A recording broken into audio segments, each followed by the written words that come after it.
வணக்கம். ஜெம் செய்திகளுக்காக நான் உங்கள் ஸ்நேகப்பிரியா. இந்திய நேரப்படி இரவு 8:30 மணி செய்திகள். முதலில் ஜெம் தலைப்பு செய்திகளை காணலாம். திருவனந்தபுரத்தில் அதிநவீன கதிரியக்க அறுவை சிகிச்சை மையத்திற்கு நாளை அடிக்கல் நாட்டுகிறார் பிரதமர் நரேந்திர மோடி. ரூபாய் 2292 கோடியே 38 லட்சம் மதிப்பீட்டில் தூத்துக்குடியில் கடல் நீரை நன்னீராக்கும் திட்டத்திற்கு காணொலி காட்சி மூலம் அடிக்கல் நாட்டினார் முதலமைச்சர் மு.க.ஸ்டாலின். வரும் சட்டமன்ற தேர்தலில் தமிழ் மாநில காங்கிரஸ் கட்சி தனி சின்னத்தில்தான் போட்டியிடும். தமிழ் மாநில காங்கிரஸ் கட்சியின் தலைவர் ஜி.கே. வாசன் அறிவிப்பு. சட்டமன்ற தேர்தல் நெருங்கும் நிலையில் தமிழக வெற்றி கழகத்திற்கு தேர்தல் ஆணையம் விசில் சின்னம் ஒதுக்கீடு. ஜார்க்கண்டில் அதிரடி என்கவுண்டரில் மாவோயிஸ்ட் தலைவர் பதிராமன்ஜி உள்ளிட்ட 15 பேர் சுட்டு உயிர் மாய்ப்பு. காஷ்மீரில் ராணுவ வீரர்களை ஏற்றி சென்ற வாகனம் 200 அடி பள்ளத்தில் கவிழ்ந்த விபத்தில் ராணுவ வீரர்கள் 10 பேர் உயிரிழப்பு. இனி விரிவான செய்திகளை காணலாம். நாளை கேரளா செல்லும் பிரதமர் நரேந்திர மோடி திருவனந்தபுரத்தில் அதிநவீன கதிரியக்க அறுவை சிகிச்சை மையத்திற்கு அடிக்கல் நாட்டுகின்றார். பிரதமர் நரேந்திர மோடி நாளை கேரளாவிற்கு செல்ல உள்ளார். அங்கு பல்வேறு வளர்ச்சி திட்டங்களுக்கு அடிக்கல் நாட்டும் பிரதமர் நரேந்திர மோடி 3 அம்ரித் பாரத் ரயில்கள் உட்பட 4 புதிய ரயில்களில் சேவைகளை கொடியசைத்து தொடங்கி வைக்க உள்ளார். மேலும் தெருவோர வியாபாரிகளுக்கான நிதி உள்ளடக்கத்தை அடுத்த கட்டத்திற்கு எடுத்து செல்லும் வகையில் பிரதமர் நரேந்திர மோடி சுவநிதி கிரெடிட் கார்டு திட்டத்தை அறிமுகப்படுத்த உள்ளார். அதோடு திருவனந்தபுரத்தில் ஒரு நவீன தபால் நிலையத்தையும் மோடி திறந்து வைக்க உள்ளார். மேலும் திருவனந்தபுரத்தில் அமைக்கப்பட உள்ள CSIR NIIST தொழில்நுட்பம் மற்றும் தொழில் முனைவோர் மையத்திற்கு பிரதமர் நரேந்திர மோடி அடிக்கல் நாட்ட உள்ளார்.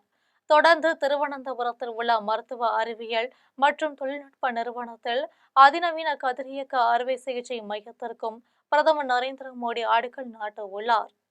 ரூபாய் 2292 கோடியே 38 லட்சம் மதிப்பீட்டில் தூத்துக்குடியில் கடல் நீரை நன்னீராக்கும் திட்டத்திற்கு காணொலி காட்சி மூலம் முதலமைச்சர் மு.க.ஸ்டாலின் அடிக்கல் நாட்டினார்.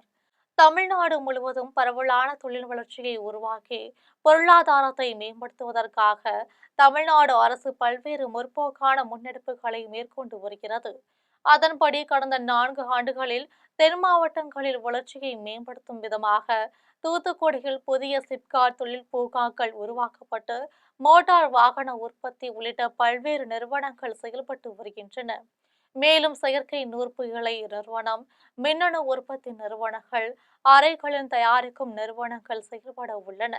இவை மட்டுமின்றி கப்பல் கட்டுமான தொழிற்சாலை, பசுமை சக்தி உற்பத்தி நிறுவனங்கள், விண்வெளி சாதன உற்பத்தி நிறுவனங்கள் அமைப்பதற்கான புரிந்துணர்வு ஒப்பந்தங்கள் மேற்கொள்ளப்பட்டு விரைவில் கட்டுமான பணிகள் மேற்கொள்ளப்பட உள்ளன. அதன் தொடர்ச்சியாக தூத்துக்குடி மாவட்டம் முள்ளக்காடு கிராமத்தில் ரூபாய் 2292 கோடியே 38 லட்சம் மதிப்பீட்டில் நாளொன்றுக்கு 60 மில்லியன் லிட்டர் உற்பத்தி திறன் கொண்ட கடல் நீரை நன்னீராக்கும் திட்டத்திற்கு முதலமைச்சர் மு.க.ஸ்டாலின் அடிக்கல் நாட்டினார். வரும் சட்டமன்ற தேர்தலில் தமிழ் மாநில காங்கிரஸ் கட்சி தனிச்சின்னத்தில்தான் போட்டியிடும் என்று சென்னை நுங்கம்பாக்கத்தில் தேசிய ஜனநாயக கூட்டணியில் இணைந்த போது தமிழ் மாநில காங்கிரஸ் கட்சியின் தலைவர் ஜி.கே. வாசன் தெரிவித்துள்ளார். சென்னை நுங்கம்பாக்கத்தில் உள்ள தனியார் நட்சத்திர விடுதிகள் தமிழக பாஜக சட்டமன்ற தேர்தல் பொறுப்பாளரும் மத்திய அமைச்சருமான பியூஷ் கோயலை தமிழ் மாநில காங்கிரஸ் கட்சியின் தலைவர் ஜி.கே. வாசன் மற்றும் புதிய நீதி கட்சியின் தலைவர் ஏ.சி. சண்முகம் உள்ளிட்டோர் கூட்டாக சந்தித்து தேசிய ஜனநாயக கூட்டணியில் இணைந்தனர். நிகழ்ச்சியை தொடர்ந்து தமிழ் மாநில காங்கிரஸ் கட்சியின் தலைவர் ஜி.கே. வாசன் செய்தியாளர்களை சந்தித்து பேசினார். அப்போது தேசிய ஜனநாயக கூட்டணி தமிழ்நாட்டின் மக்கள் விரும்பும் பலமாக கூட்டணியாக அமைந்துள்ளது எனவும் திமுகவை வீழ்த்த வேண்டும் என்ற ஒத்த கருத்துடைய அனைவரும் ஒன்றாக திரண்டு வர வேண்டும் எனவும் தமிழ் மாநில காங்கிரஸ் கட்சி வருகின்ற சட்டமன்ற தேர்தலில் தனி சின்னத்தில் போட்டியிடும் என்றும் ஜி.கே. வாசன் தெரிவித்தார். இவரை தொடர்ந்து புதிய நீதி கட்சியின் தலைவர் ஏ.சி. சண்முகம் செய்தியாளர்களை சந்தித்து பேசினார்.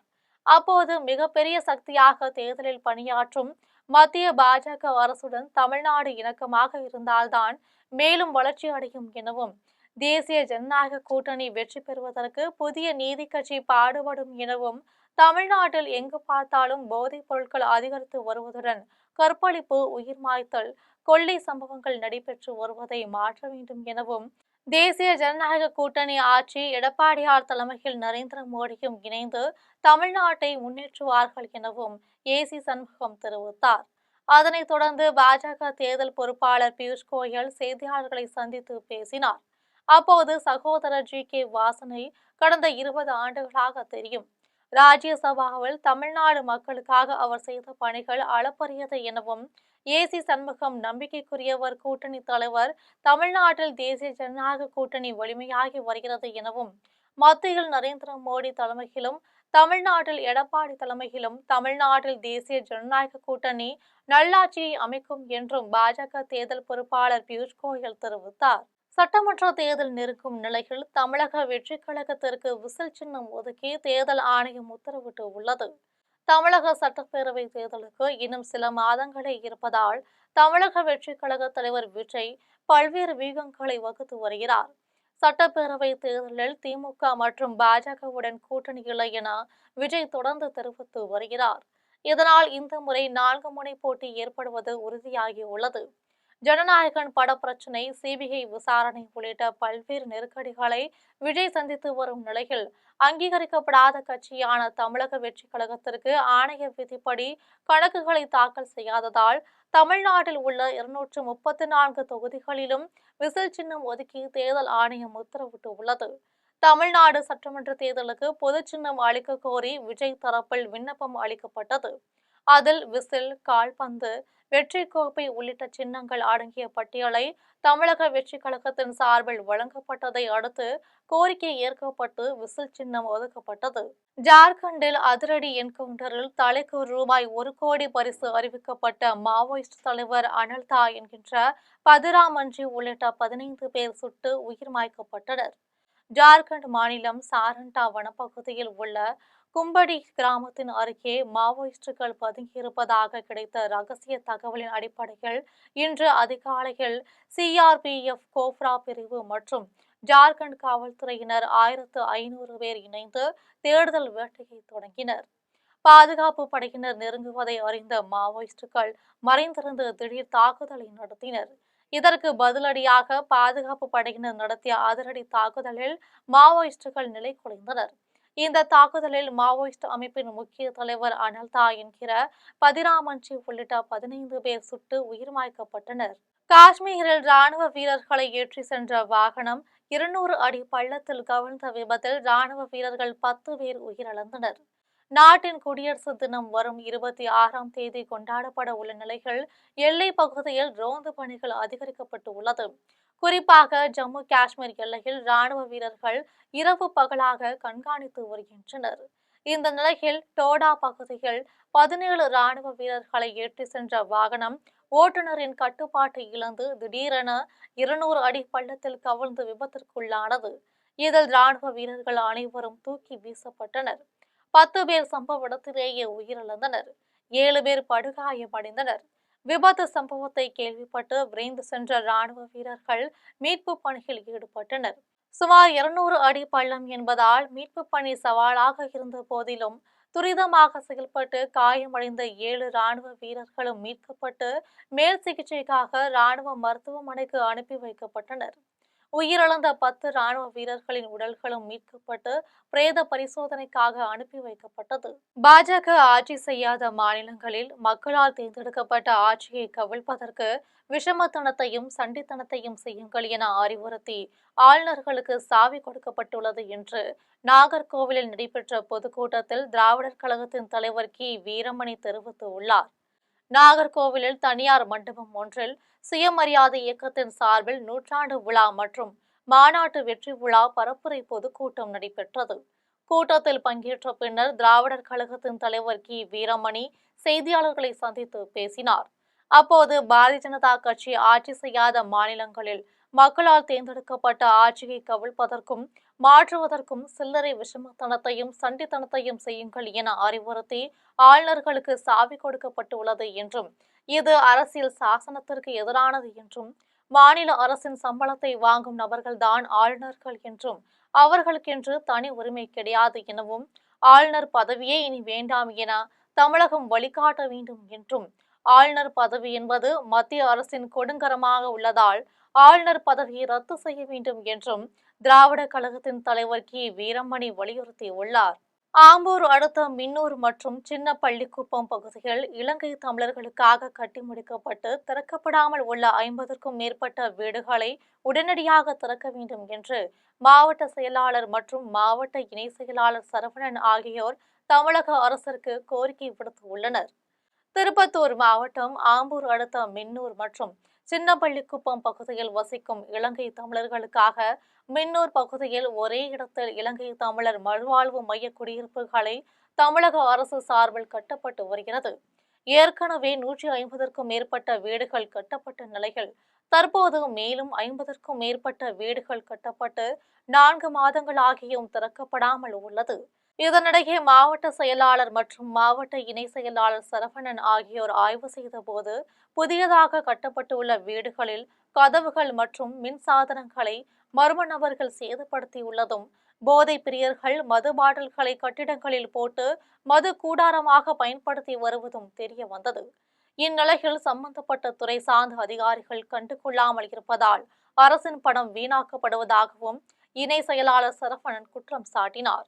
மேலும் இலங்கை தமிழ் வாழ் மக்கள் குடியிருப்பு பகுதியில் நடைபெறும் சமூக விரோத செயல்கள் மீது உடனடியாக நடவடிக்கை எடுக்க வேண்டும் எனவும், தொடர்ந்து இலங்கை தமிழ் வாழ் மக்களின் பிரச்சினைகள் மற்றும் அங்கு நடைபெறும் சமூக விரோத செயல்களை ஒரு சில அதிகாரிகளின் அலட்சியத்தால் செய்தியாளர்கள் தொடர்ந்து செய்தி சேகரிக்க விடாமல் தடுப்பதாகவும், இலங்கை தமிழ் வாழ் மக்களை சில அதிகாரிகள் கட்டுப்படுத்தி வைத்துள்ளதாகவும் கூறப்படும் நிலையில் இலங்கை தமிழ் வாழ் மக்களுக்காக கட்டி முடிக்கப்பட்டு 4 மாதங்களாக திறக்கப்படாமல் உள்ள வீடுகளை உடனடியாக அரசு துறை அதிகாரிகள் திறக்க வேண்டும் என்று மாவட்ட செயலாளர் மற்றும் மாவட்ட இணை செயலாளர் சரவணன் ஆகியோர் தமிழக அரசிற்கு கோரிக்கை விடுத்தனர். ஒகேனக்கல் கூட்டு குடிநீர் திட்டத்தை அமல்படுத்த வேண்டும் என வலியுறுத்தி ஜாபராபாத் ஊராட்சியில் மனிதநேய மக்கள் கட்சியினர் கண்டன ஆர்ப்பாட்டத்தில் ஈடுபட்டனர்.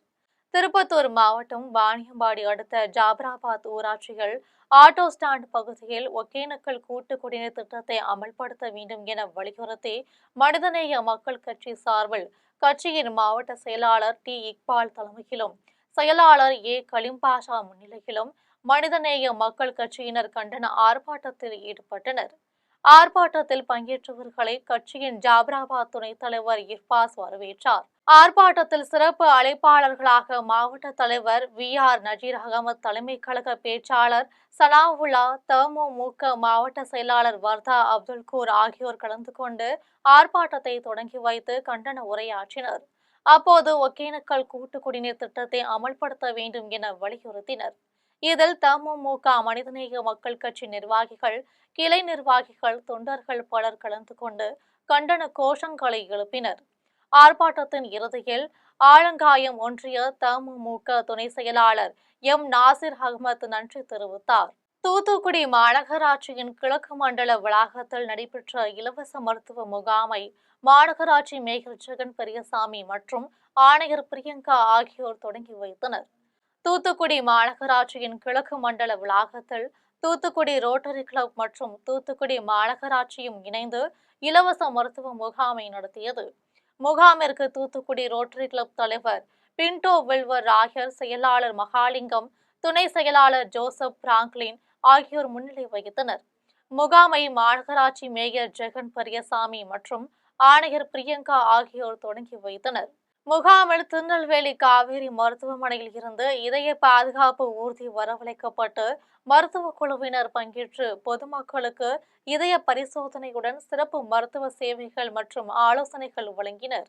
முகாமில் மாநகராட்சி பகுதியில் பணியாற்றும் தூய்மை பணியாளர்கள் மற்றும் பொதுமக்கள் ஏராளமானோர் கலந்து கொண்டு மருத்துவ பரிசோதனைகளை செய்து கொண்டனர். பொன்னேரியில் வழக்கறிஞர் சங்கத்தின் புதிய நிர்வாகிகளாக தேர்வு செய்யப்பட்ட வழக்கறிஞர்கள் ஊர்வலமாக சென்று அம்பேத்கர் சிலைக்கு மாலை அணிவித்து மரியாதை செலுத்தினர்.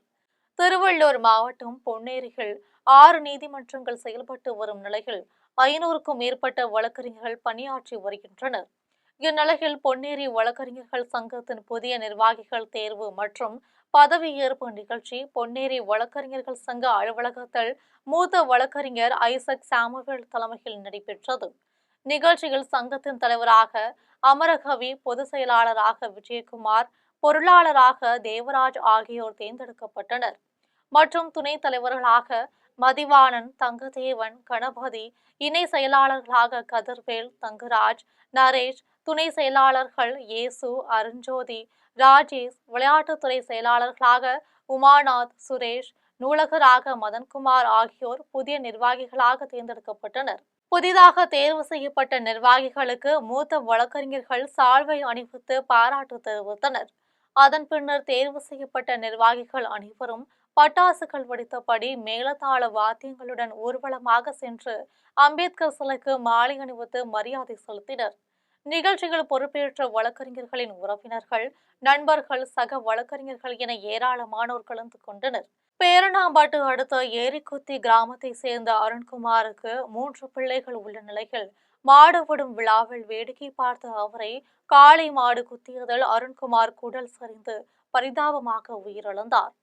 வேலூர் மாவட்டம் பேரணாம்பட்டு அடுத்த ஏரிக்குத்தி கிராமத்தில் நடைபெற்ற மாடுவிடும் திருவிழாவில் தமிழகம் மற்றும் ஆந்திரா உள்ளிட்ட பல்வேறு மாவட்டங்களில் இருந்து 300க்கும் மேற்பட்ட காளை மாடுகள் பங்கேற்றன.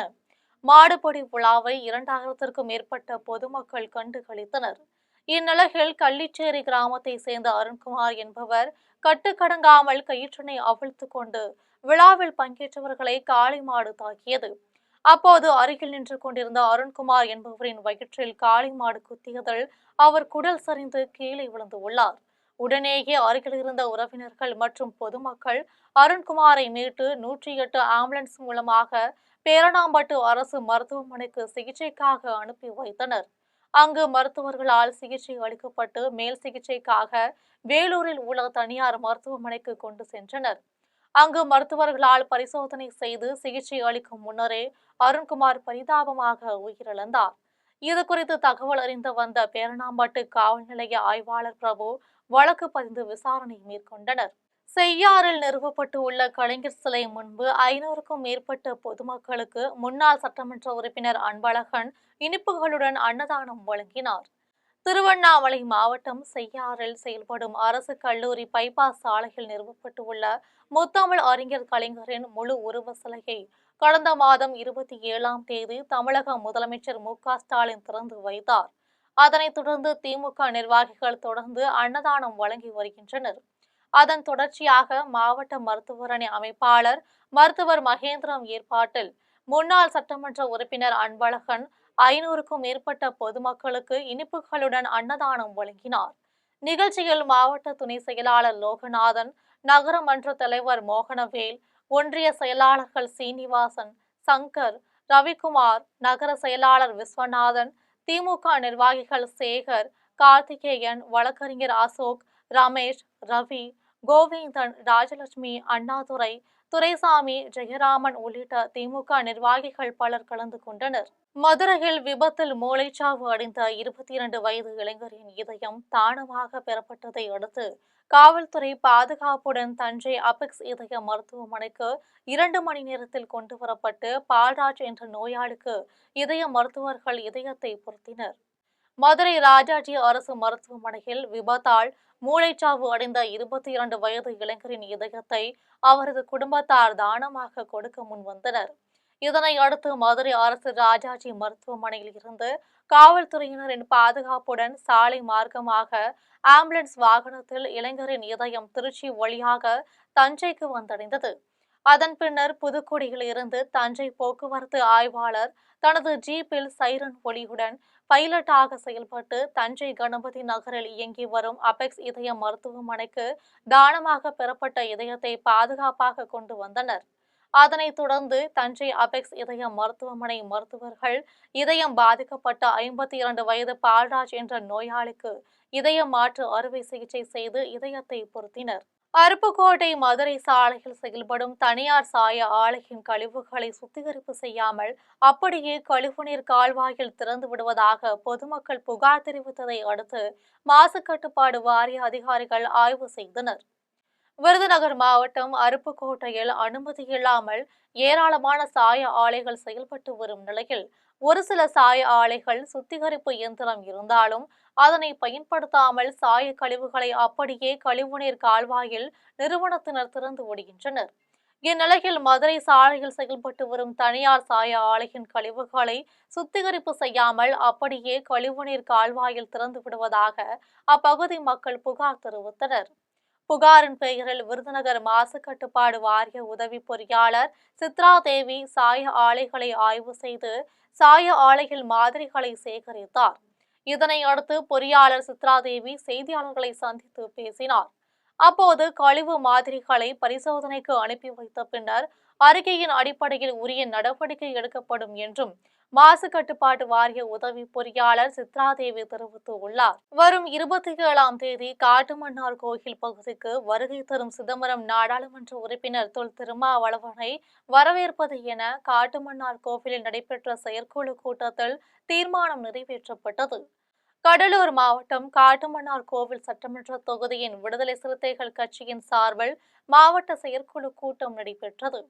கூட்டத்திற்கு காட்டுமன்னார் கோவில் சட்டமன்ற தொகுதி மாவட்ட செயலாளர் மணவாளன் தலைமை தாங்கினார். கூட்டத்தில் சிறப்பு அழைப்பாளர்களாக கடலூர் மாநகராட்சி துணை மேயர் தாமரை செல்வன், மாநில அமைப்பு செயலாளரும் முன்னாள் சட்டமன்ற உறுப்பினருமான அப்துல் நாசர், மண்டல செயலாளர் வாகா செல்லப்பன் ஆகியோர் கலந்து கொண்டு உரையாற்றினர். கூட்டத்தில் புதிய மாவட்ட நிர்வாகிகள் அறிமுகம் மற்றும் வருகிற 27ஆம் தேதி காட்டுமன்னார் கோயில் பகுதிக்கு வருகை தரும் சிதம்பரம் நாடாளுமன்ற உறுப்பினர் தொல் திருமாவளவனை வரவேற்பது, தமிழக அரசால் அண்ணல் அம்பேத்கர் விருது வழங்கப்பட்ட சட்டமன்ற உறுப்பினர் சிந்தனை செல்வனுக்கு பாராட்டு விழா நடத்துவது உள்ளிட்ட 5 அம்ச தீர்மானங்கள் நிறைவேற்றப்பட்டது. கூட்டத்தில் துணை செயலாளர்கள் தடா கதிரவன், ஆசிரியர் செல்வராஜ், மாவட்ட துணை செயலாளர்கள் சக்திவேல், தங்க பகலவன், மகளிர் மாவட்ட செயலாளர் அமுதமொழி, ராம்சுந்தர், கனிமொழி உட்பட பலர் கலந்து கொண்டனர். கூட்டத்தின் நிறைவில் விடுதலை சிறுத்தைகள் கட்சியின் மாவட்ட செய்தி தொடர்பாளர் நாகராஜ் நன்றி தெரிவித்தார். பெரியகுளம் அருகே காற்றோடு சோதனை சாவடியில் தனியார் குவாரிக்கு கொண்டு சென்ற 4000க்கும் மேற்பட்ட ஜெலட்டின் குச்சிகள் மற்றும் மினி கண்டெய்னர் வாகனத்தை தேவதானம்பட்டி காவல்துறையினர் பறிமுதல் செய்தனர். தேனி மாவட்டம் பெரியகுளம் அடுத்த தேவதானப்பட்டி காவல் நிலையத்திற்கு உட்பட்ட காற்றோடு சோதனை சாவடியில் காவல்துறையினர் வாகன சோதனையில் ஈடுபட்டுக் கொண்டிருந்த போது கரூரில் இருந்து தேனி மாவட்டம் குள்ளப்புறம் நோக்கி சென்ற மினி கண்டெய்னர் வாகனத்தை நிறுத்தி சோதனை மேற்கொண்டனர். அப்போது வாகனத்தில் கல் குவாரிகளுக்கு கொண்டு செல்லும் 4000க்கும் மேற்பட்ட ஜெலட்டின் குச்சிகள் இருப்பது தெரிய வந்தது. இதனை அடுத்து காவல்துறையினர் மினி கண்டெய்னர் வாகனத்தை பறிமுதல் செய்து தேவதானப்பட்டி காவல் நிலையத்திற்கு கொண்டு வந்தனர். அதனைத் தொடர்ந்து காவல்துறையினர் விசாரணை மேற்கொண்டதில் கரூரில் இருந்து 150 பெட்டிகளில் 4000க்கும் மேற்பட்ட ஜெலட்டின் குச்சிகளை குள்ளப்புறம் பகுதியில் செயல்பட்டு வரும் தனியார் கல் குவாரிக்கு கொண்டு செல்லப்பட்டதாக வாகன ஓட்டுநர் தெரிவித்தார். தலைவாசல் அருகே செயல்படும் அரசு கலை கல்லூரியில் 3 ஆண்டுகளாக துரிப்பிடித்து பயனற்று கிடக்கும் மாணவர்கள் அமரும் இருக்கைகளை உடனடியாக மாணவர்களின் பயன்பாட்டிற்கு கொண்டு வர வேண்டும் என பொதுமக்கள் மற்றும் சமூக ஆர்வலர்கள் கோரிக்கை விடுத்துள்ளனர். சேலம் மாவட்டம் தலைவாசல் அடுத்த வடசென்னி மலையில் அறிஞர் அண்ணா அரசு கலை கல்லூரி செயல்பட்டு வருகிறது. கல்லூரியில் 3000க்கும் மேற்பட்ட மாணவ மாணவிகள் கல்வி பயின்று வருகின்றனர். இந்நிலையில் கடந்த சில ஆண்டுகளுக்கு முன்பு கல்லூரி வகுப்பறைகளில் மாணவர்கள் அமரும் வகையில் வழங்கப்பட்ட 300க்கும் மேற்பட்ட மேஜைகள் மற்றும் இருக்கைகள் கல்லூரி வளாக பகுதியில் இருசக்கர வாகனம் நிறுத்துமிடத்தில் அடுக்கி வைக்கப்பட்டு உள்ளன. 3 ஆண்டுகளுக்கு மேலாக இருக்கைகள் மழை மற்றும் வெயில் காலங்களில் வெளியில் கிடப்பதால் துருப்பிடிக்கும் சூழல் ஏற்பட்டு உள்ளது. இந்நிலையில் உடனடியாக இருக்கைகள் மாணவர்கள் பயன்பாட்டிற்கு கொண்டு வர நடவடிக்கை எடுக்க வேண்டும் என பொதுமக்கள் மற்றும் சமூக ஆர்வலர்கள் கோரிக்கை விடுத்தனர். மாற்றுத்திறனாளி விளையாட்டு வீரர்களை தமிழக அரசு தொடர்ந்து ஊக்கப்படுத்தி வருவதாக கோவையில் நடைபெற்ற மண்டல அளவிலான தடகள போட்டியில் மாற்றுத்திறனாளி தடகள வீரர் சந்தனகுமார் பெருமிதம் தெரிவித்தார். இந்திய மற்றும் உலக அளவில் நடைபெறும் தடகள போட்டிகளில் மாணவ மாணவிகளை தயார்படுத்தும் வகையில் கோவையில் ஆண்டுதோறும் டாக்டர் BS ராவ் நினைவாக தடகள போட்டிகள் நடைபெற்று வருகின்றது. அந்த வகையில் கோவை மாவட்ட விளையாட்டுத்துறையுடன் இணைந்து பள்ளிகளுக்கு இடையேயான தடகள போட்டிகள் நேரு ஸ்டேடிய வளாகத்தில் நடைபெற்றது. மண்டல அளவில் 4 பிரிவுகளாக நடைபெற்ற போட்டிகள் கோவை, திருப்பூர் உள்ளிட்ட மாவட்டங்களில் செயல்படும் 50க்கும் மேற்பட்ட பள்ளிகளை சேர்ந்த 1000க்கும் மேற்பட்ட மாணவ மாணவிகள் பங்கேற்றனர். போட்டியில் ஓட்டப்பந்தயம், நீளம் தாண்டுதல், உயரம் தாண்டுதல், தொடர் ஓட்டம், சாப்ட்பால் எறிதல், தடை ஓட்டம், குண்டு எறிதல், வட்டு எறிதல், ஈட்டி எறிதல் உள்ளிட்ட பல்வேறு போட்டிகள் நடத்தப்பட்டன. இதனையடுத்து வெற்றி பெற்ற மாணவர்களுக்கு பரிசுகள் வழங்கும் விழாவில் இந்திய மாற்றுத்திறனாளி தடகள வீரர் சந்தனகுமார் கலந்து கொண்டு மாணவர்களுக்கு பரிசுகளை வழங்கினார். நிகழ்ச்சியை தொடர்ந்து தடகள வீரர் சந்தனகுமார் செய்தியாளர்களை சந்தித்து பேசினார். அப்போது தற்போது மாணவர்கள் விளையாட்டில் அதிக ஆர்வம் செலுத்தி வருவதாகவும், தமிழக அரசு விளையாட்டிற்கென ஊக்கத்தொகை வழங்கி வருவது மிகுந்த பயனாக உள்ளது எனவும், குறிப்பாக மாற்றுத்திறனாளி விளையாட்டு வீரர்களை தமிழக அரசு மற்றும் விளையாட்டுத்துறை அமைச்சர் தொடர்ந்து ஊக்கப்படுத்தி வருவதாகவும் தடகள வீரர் சந்தனகுமார் தெரிவித்தார். மாமல்லபுரம் அடுத்த பையனூரில் செயல்பட்டு வரும் தனியார் பல்கலைக்கழகத்திற்கு உட்பட்ட அலைடு ஹெல்த் சயின்ஸ் கல்லூரியின் சார்பில் பல துறைகள் ஒருங்கிணைந்த சர்வதேச அளவிலான கருத்தரங்கு நடைபெற்றது. செங்கல்பட்டு மாவட்டம் மாமல்லபுரம் அடுத்த பையனூரில் செயல்பட்டு வரும் தனியார் பல்கலைக்கழகத்திற்கு உட்பட்ட சேலம், சென்னை, புதுச்சேரியில் அமைந்துள்ள அலைடு ஹெல்த் சயின்ஸ் கல்லூரியின் சார்பில் பல்வேறு துறைகள் ஒருங்கிணைந்த சர்வதேச அளவிலான 2 நாள் கருத்தரங்கு பையனூரில் செயல்பட்டு வரும் அலைடு ஹெல்த் சயின்ஸ் கல்லூரி வளாகத்தில் நடைபெற்றது. கருத்தரங்கில் சிறப்பு விருந்தினராக பல்கலைக்கழகத்தின் துணைத் தலைவர் டாக்டர் அனுராதா கணேசன் பங்கேற்று சுகாதாரத்துறையின் முக்கியத்துவம் மற்றும் அதனை சார்ந்த தொழில்நுட்பவியலாளர்களின் பங்களிப்பு குறித்து சிறப்புரையாற்றினார். அதனைத் தொடர்ந்து மாணவர்களுக்கு பட விளக்க காட்சி மற்றும் ஆராய்ச்சி கட்டுரை சமர்ப்பித்தல் போட்டியும் நடத்தப்பட்டது. இதில் பங்கேற்று வெற்றி பெற்ற மாணவர்களுக்கு நினைவு பரிசு மற்றும் பாராட்டு சான்றிதழ்கள் வழங்கப்பட்டது. கருத்தரங்கில் தமிழக அரசின் மாநில காசநோய் அதிகாரி டாக்டர் ஆஷா ஹெட்ரிக், லண்டனை சேர்ந்த ஸ்ரீகாந்த் ரோப், பொது மருத்துவமனையின் மூத்த கதிரியக்கவியலாளர் இன்பசாகர், துபாயை சேர்ந்த ஃபர்ஜில், ராயல் மருத்துவமனையின் நரம்பியல் தொழில்நுட்பவியலாளர் மாளவிகா மோகன், சென்னை எஸ்ஆர்எம் மருத்துவக் கல்லூரி மற்றும் மருத்துவமனையின் உதவி பேராசிரியை முனைவர் தசரதி, தென்னாப்பிரிக்காவை சேர்ந்த ப்ளூ கிறிஸ்ட் பல்கலைக்கழகத்தின் தேர்வு கட்டுப்பாடு அதிகாரி அசோக்குமார், கல்வி முதல்வர் செந்தில்குமார் உட்பட 1200 மாணவர்கள் கலந்து கொண்டனர். நாட்டுப்புற பெண் கலைஞர்களுக்கு 50 வயதில் ஓய்வூதியம் வழங்க வேண்டும் என்று கரூரில் நடைபெற்ற நாட்டுப்புற கலை விழா மாநாட்டில் கலைஞர்கள் கோரிக்கை விடுத்தனர். தமிழ்நாடு கலைத்தாய் அனைத்து நாட்டுப்புற கலைஞர்கள் சங்கம் நடத்திய கரூர் மாவட்ட களவிழா மாநாடு கரூர் அடுத்த தாந்தோணிமலை பகுதியில் உள்ள தனியார் கூட்டரங்கில் சங்கத்தின் கரூர் மாவட்ட அவைத்தலைவர் பழனி தலைமையில் நடைபெற்றது. முன்னதாக தாந்தோன்றி மலை பகுதியில் உள்ள காளியம்மன் கோவில் அருகே கலைஞர்கள் பங்கேற்று இசைக்கலைஞர்கள் வாசித்த இசைக்கு ஏற்ப கோலாட்டத்துடன் குழு நடனம் மற்றும் கும்மி ஆட்டம் ஆடினர். அதனைத் தொடர்ந்து காளியம்மன் கோவிலில் இருந்து மாநாட்டு அரங்கிற்கு கலைஞர்கள் ஊர்வலமாக சென்றனர். மாநாட்டில் கரூர் மாவட்ட தலைவர் பொன்னுவேல், மாவட்ட துணைத் தலைவர் முருகன், மாநில அளவிலான நிர்வாகிகள் மற்றும் சிறப்பு அழைப்பாளராக கலைஞர்கள் சங்க மாநில தலைவர் சத்யராஜ் ஆகியோர் கலந்து கொண்டு கலைஞர்கள் இடையே சிறப்புரையாற்றினார். மாநாட்டின் நிறைவில் மாநில தலைவர் சத்யராஜ் செய்தியாளர்களை சந்தித்து பேசினார். அப்போது கலைத்துறை மூலம்தான் கலைஞர் கருணாநிதி, எம்ஜிஆர், என்.டி. ராமராவ் போன்றோர் மக்கள் மனதில் இடம் பிடித்து ஆட்சி அதிகாரத்திற்கு வந்தனர் என்றும், ஆனால் இன்றளவும் நாட்டுப்புற கலைஞர்கள் நலிவடைந்த நிலையில் உள்ளனர் என்றும் தெரிவித்தார். மேலும் நாட்டுப்புற கலைஞர்களுக்கு முன்னுரிமை அளிக்க வேண்டும். 1 வருடத்தில் 6 மாதம் மட்டுமே வேலைவாய்ப்பு உள்ளதால் மீதமுள்ள 6 மாதத்திற்கு மாதம் ரூபாய் 2000 வீதம் ஓய்வூதியம் வழங்க வேண்டும் என்றும் மாநில தலைவர் சத்யராஜ் தெரிவித்தார். பிரதமர் நரேந்திர மோடியை வரவேற்பதாக பழனிசெட்டிப்பட்டி பேரூராட்சி பகுதியில் வைக்கப்பட்ட பேனரை குப்பை தொட்டிகள் போட்ட பேரூராட்சி நிர்வாகத்தை கண்டித்து பாரதிய ஜனதா கட்சியினர் கண்டன ஆர்ப்பாட்டத்தில் ஈடுபட்டனர். சென்னையில் நாளை பிரதமர் நரேந்திர மோடி தலைமையில் மாநாடு நடைபெற உள்ளது. இந்த மாநாட்டில் பாரத பிரதமர் நரேந்திர மோடி உரையாற்றுவதாகவும், அவரை வரவேற்கும் விதமாகவும் தேனி அடுத்த பழனிசெட்டிப்பட்டி பேரூராட்சி பகுதிகளில் பாரதிய ஜனதா கட்சியின் சார்பில் பேனர்கள் வைக்கப்பட்டிருந்தன. இந்நிலையில் பேனரை பழனிசெட்டிப்பட்டி பேரூராட்சி செயல் அலுவலர் மற்றும் பேரூராட்சி தலைவர் மிதுன் சக்கரவர்த்தி தூண்டுதலால் சிலர் பேனரை அகற்றி அப்பகுதியில் உள்ள குப்பை தொட்டியில் போட்டுவிட்டனர். இதனை அறிந்த பாரதிய ஜனதா கட்சியின் திண்டுக்கல் மாவட்ட தலைவர் ராஜபாண்டி தலைமையில் பாரதிய ஜனதா கட்சியின் நிர்வாகிகள் பலர் கலந்து கொண்டு பேரூராட்சி அலுவலகத்தை முற்றுகையிட்டு பேரூராட்சி செயல் அலுவலரை சந்தித்து நாட்டின் பிரதமரின் படத்தை எப்படி குப்பை தொட்டியில் போட்டு அவரை அவமதிப்பு செய்யலாம் என வாக்குவாதத்தில் ஈடுபட்டனர். அதனைத் தொடர்ந்து பேரூராட்சி அலுவலகம் முன்பு பாரதிய ஜனதா கட்சியின் நிர்வாகிகள் பேரூராட்சி நிர்வாகத்தை கண்டித்து கண்டன கோஷங்களை எழுப்பி கண்டன ஆர்ப்பாட்டத்தில் ஈடுபட்டனர். தங்கம் விலை தொடர்ந்து உயர்ந்தாலும் தங்க நகைகளை வாங்குவதற்கு பெண்களிடையே ஆர்வம் அதிகரித்து உள்ளதாக கோவையில் நடைபெறும் தங்க நகை கண்காட்சியின் ஒருங்கிணைப்பாளர் அபர்ணா சங்கர் தெரிவித்துள்ளார்.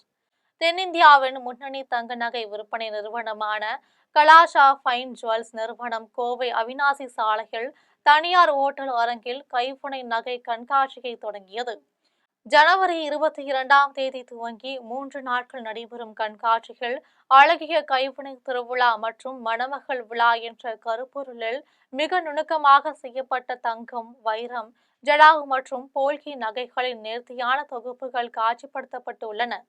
கண்காட்சிக்கும் வரும் பெண்கள் பாரம்பரிய கலைத்திறனையும் சமகால நேர்த்தியையும் ஒருங்கிணைக்கும் வகையில் ரூபாய் பல லட்சம் மதிப்பீட்டில் வடிவமைக்கப்பட்டுள்ள தங்க நகைகளை பெண்கள் ஆர்வமுடன் வாங்கி செல்கின்றனர். மீண்டும் தலைப்புச் செய்திகள். திருவனந்தபுரத்தில் அதிநவீன கதிரியக்க அறுவை சிகிச்சை மையத்திற்கு நாளை அடிக்கல் நாட்டுகிறார் பிரதமர் நரேந்திர மோடி. ரூபாய் 2292 கோடியே 38 லட்சம் மதிப்பீட்டில் தூத்துக்குடியில் கடல் நீரை நன்னீராக்கும் திட்டத்திற்கு காணொலி காட்சி மூலம் அடிக்கல் நாட்டினார் முதலமைச்சர் மு.க.ஸ்டாலின். வரும் சட்டமன்ற தேர்தலில் தமிழ் மாநில காங்கிரஸ் கட்சி தனி சின்னத்தில்தான் போட்டியிடும். தமிழ் மாநில காங்கிரஸ் கட்சியின் தலைவர் ஜி.கே. வாசன் அறிவிப்பு. சட்டமன்ற தேர்தல் நெருங்கும் நிலையில் தமிழக வெற்றி கழகத்திற்கு தேர்தல் ஆணையம் விசில் சின்னம் ஒதுக்கீடு. ஜார்க்கண்டில் அதிரடி என்கவுண்டரில் மாவோயிஸ்ட் தலைவர் பதிராமன்ஜி உள்ளிட்ட 15 பேர் சுட்டு உயிர் மாய்ப்பு. காஷ்மீரில் ராணுவ வீரர்களை ஏற்றி சென்ற வாகனம் 200 அடி பள்ளத்தில் கவிழ்ந்த விபத்தில் ராணுவ வீரர்கள் 10 பேர் உயிரிழப்பு. இத்துடன் செய்திகள் நிறைவடைகின்றன. மீண்டும் செய்திகள் இரவு 12 மணிக்கு. உடனுக்குடன் செய்திகளை காண ஜெம்.டிவி என்ற இணையதளத்தில் இணைந்திருங்கள். நன்றி, வணக்கம்.